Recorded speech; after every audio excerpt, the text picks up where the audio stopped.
Good afternoon, everyone. Good afternoon, folks. If I can have everybody please take your seats.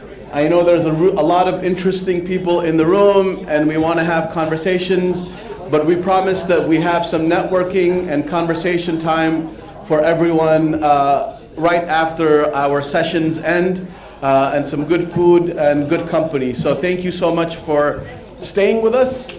We know it's the post-lunch session. It's not the most difficult is the post-lunch session, but thank you again for joining. We'll go ahead and get started. Bismillah ar-Rahman ar-Rahim, in the name of God, most gracious, most merciful. My name is Haris Tareen, and I'm the Vice President of Policy and Programming at the Muslim Public Affairs Council. And there's been some amazing conversations today on so many different topics. Just taking in all of this information is a lot, but it's been really, really refreshing hearing some of the reflections and conversations about our topic today, which is imagining a world without democracy, especially the Muslim majority world and domestically as well. So today, we're actually going to get into some case studies right now. We talked about the Mideast, we've talked about the backsliding of democracy, we've talked about domestic implications of the backsliding of democracy in the US. We've gone through that. But today in this session, we want to get into very specific case studies.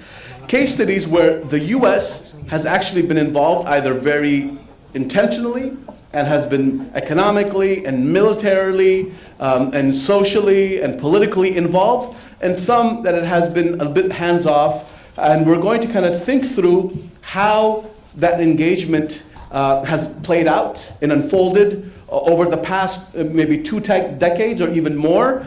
And these are sessions, or these are countries that many of you have heard about and many of you are from originally and ethnically from. But we're going to talk about the future of democracy in a place like Libya, where the US has actually been involved militarily, economically, and politically. A place like Syria, where multiple administrations, from the Obama administration to the Trump administration, have taken on multiple ways of dealing with Syrian leadership, the former regime, and the current government in Damascus. We'll be talking about Bangladesh, where the US has not necessarily been involved directly militarily, but has a lot of political interests and has engaged economically and is in a region that the US has many interests with. And then, of course, Afghanistan, where the US spent its longest war in modern history in Afghanistan, over 20 years. It toppled the Taliban, and about 20 years later, gave it right back to the Taliban. And so many of us, we talk about, if you ever want to think about where you are in life, if you think that you have, you've failed in life, think about the US excursion in Afghanistan. It'll make you much happier about your personal situation, because it took the country in 2001 from a group, and 20 years later handed it back to the same group with more money, more military equipment, and more authority and resilience. So that is something that we're going to also look at. So I'm not going to do a deep introduction to our panelists. You have their full bios in the program. I'm just going to introduce them, have them come up, give some brief introductory remarks, and then towards the end of the session, we'll open it up to the audience. Our first speaker is Ammar Elahi. Ammar Elahi is the Executive Director of the Muslim Action Coalition, an organization focused on civic engagement and public policy advocacy, and he will be talking about the US strategy and the collapse of the political order in Libya. Ammar? Turn left on F Street Northwest. Assalamu alaikum wa rahmatullahi wa barakatuh. Thank you, Haris, for the introduction, and thank you, CSID, for the invitation. Today I'll be talking about Libya and what its experience teaches us about stability, legitimacy, and the cost of short-term thinking. So Libya is a powerful example of how a country can appear to be stable on the surface, but still be deeply fragile underneath. So Libya before the 2011 intervention. Before 2011, Libya looked relatively stable from the outside. It had oil revenue, a long-lasting regime, and it had no major internal war at the time. But the stability was misleading. Libya was not built on strong influence or accountable governance. Instead, it was built through Gaddafi's personal control patronage and fragmented security forces consisting of coordinated local militias. The state existed more as a system of control rather than as a genuinely institutionalized government. And that meant that Libya did not have a durable political structure that could survive the collapse of the regime. So why was the system so weak overall? One of the biggest weaknesses in Libya was the way that Gaddafi handled the security sector. He deliberately divided the military and the security services so that no single forces could challenge him. This helped him stay in power, but it weakened the state overall. When a country doesn't have a unified army or trusted institutions, it becomes extremely vulnerable once the leader falls. So Libya's so-called stability was really managed instability.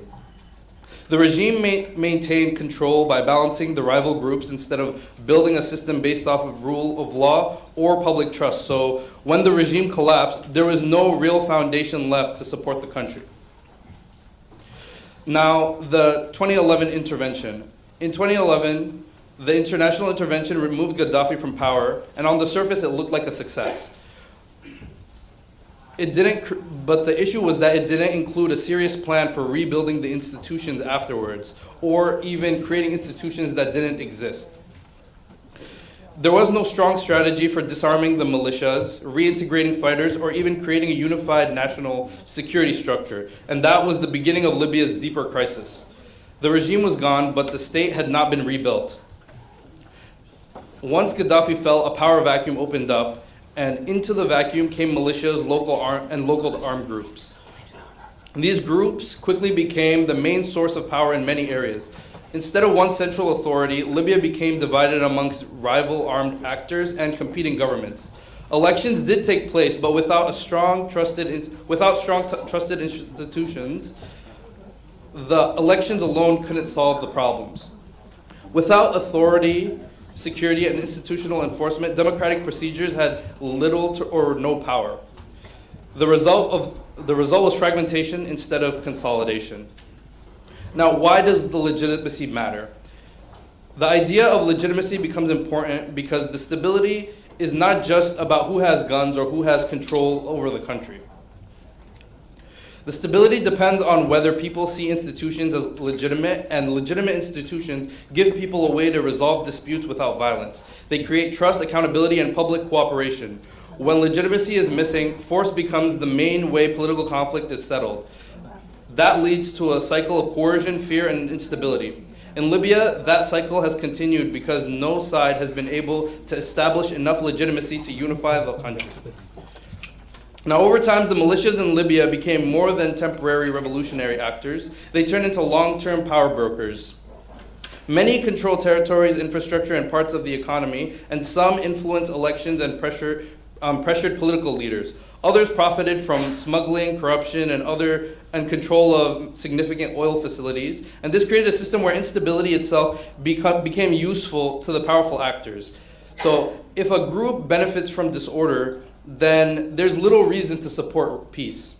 And that's why Libya's conflict had been so difficult to resolve. Now, Libya also reveals a wider problem in U.S. foreign policy. The U.S. often focuses on short-term visible results, as we've seen very recently in history.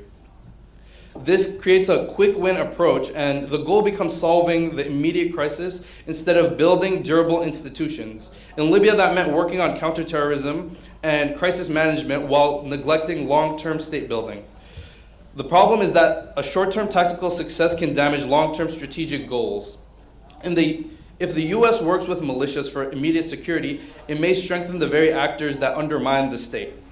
The NATO intervention failed to the extent that NATO's rival, Russia, ended up being the actor in the region that used Libya as their platform to operate onto the African continent.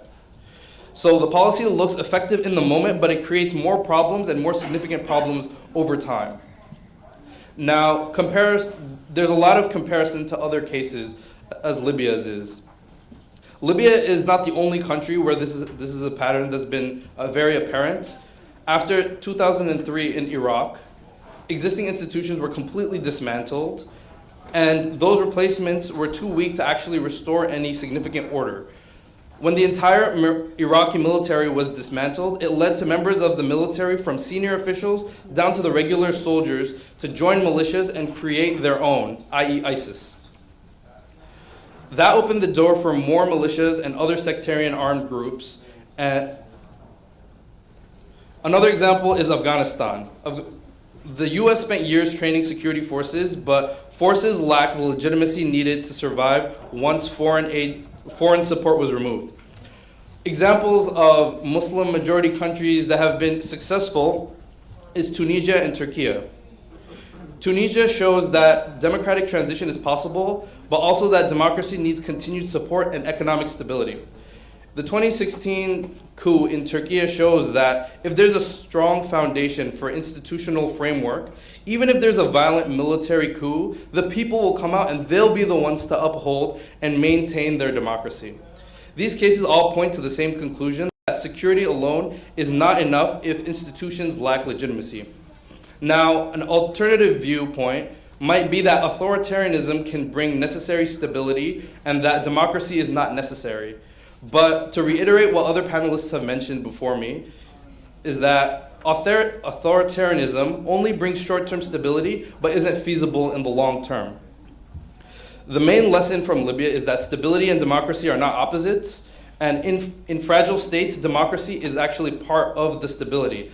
Legitimate, inclusive institutions are what make peaceful governance possible, and foreign policy should therefore focus on institution building, not just immediate security outcomes. It should support political inclusion, accountability, and rule of law from the beginning. In other words, democracy should not be treated as something to postpone until after stability. It is one of the foundations of stability itself. So what should be done overall in Libya? Libya needs a long-term strategy to build up these institutions. There are 6 points that I want to bring that will bring Libya forward as a more safe place and bring peace to the region. First, there should be a unified political framework that can reduce competing claims to legitimacy. Second, security sector should be reformed. Militias need to be integrated into a unified national structure under civilian oversight. Third, assistance from outside actors should be conditional. Aid should be depending on real progress in governance, transparency, and institutional reform. Fourth, Libya's oil needs to have stronger oversight and not be exploited by outside actors, and it needs to become a national resource rather than a source of conflict. Fifth, civil society and local governance should be supported because they help rebuild trust from the ground up. And finally, regional actors should be coordinated so that they stop backing rival factions and prolonging the fragmentation.